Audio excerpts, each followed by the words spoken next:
Hi, everybody. Welcome to another episode of the 7-Minute Takeover, where we chat all things acquisitions. We're your hosts. I'm Liz Prey. I'm Eamon Gamble. Today's episode, we're going to be chatting about the way that you can differentiate yourself as a buyer through some of the prepared materials you have ready to go out to the market with. So we recently did an episode on knowing your buyer type. And today we're going to chat about a little bit of the material that can set you apart from some of the other searchers out there. So there are a number of core pieces of material that you can put together. And really it's communication material for yourself. You are now in personal branding. You now have a personal brand.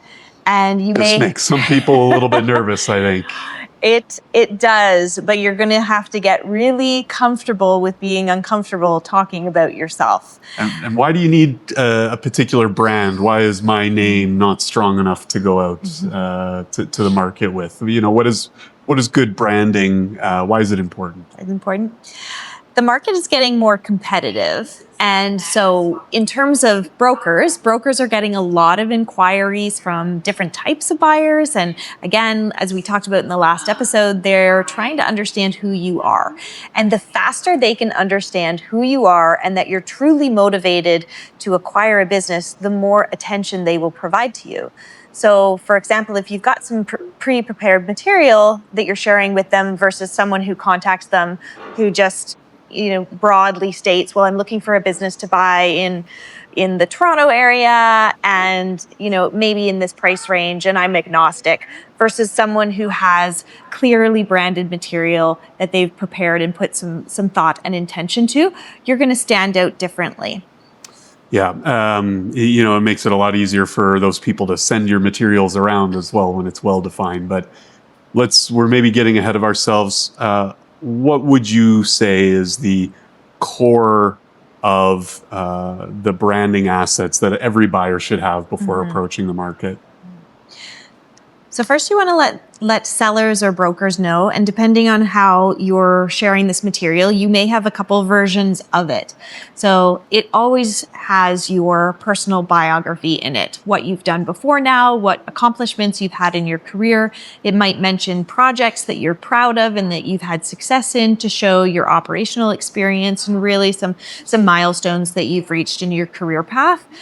Brokers, lenders, sellers, they're really looking for fit in relation to the business that is for sale. And so the more that they can understand that you're a fit and that you're capable, the better chance that you have of seeing more opportunities within your chosen sector.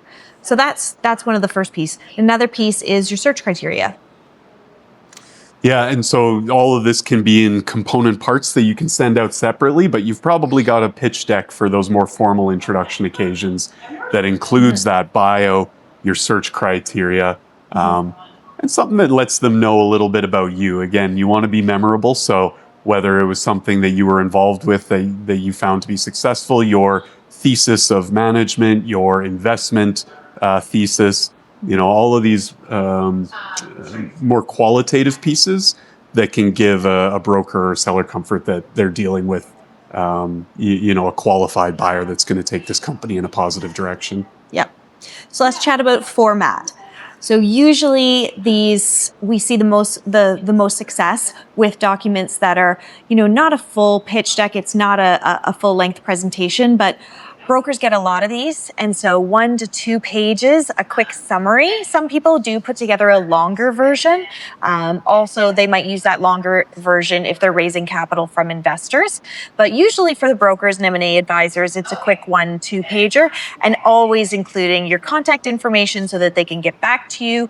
And again, this information is going to be used to share in your network so that they can easily remember, oh, right, this is so-and-so, and this is what they were looking for, and they might pass it on. So sharing it with your brokers is a great way for them to easily understand what you're looking for and for them to get back to you. Sharing it with your network, they might use it and pass it on to someone else in their network, and you're equipping people in your network to be able to become your ambassadors for your search too. And we've seen many people be successful that they get a call back from someone who received their 1 to 2 page buyer profile from someone else in their network. So it can find its way back to you once it's been distributed in the ecosystem. And LinkedIn is another common place where people try and tie their search criteria. If you are publicly searching, if you're a fund or an investment group, it's a little easier to use your LinkedIn real estate, but some people are still working full time, and it's a little bit harder for them to be public. But if that's not a concern, then tying your LinkedIn profile to your buyer profile page. And the other piece we often see people do is create an actual website on their criteria to give them more of that personal, wholesome, personal brand experience. Yeah, and I think to round out, call it core assets, and this one's more about brand consistency and efficiency, may just be email scripts. You're going to be reaching out to a large number of parties, maybe into the hundreds in terms of brokers, sellers, and other advisors. And so having a consistent message that you can reach out with that doesn't muddle or contradict the message that you've presented in your core materials will also save you a lot of time. Absolutely. Hopefully that was helpful, and we'll see you in another episode. Thanks for tuning in. If you enjoyed the content, please be sure to subscribe, follow us on social media, and check out our website at villagewealth.com.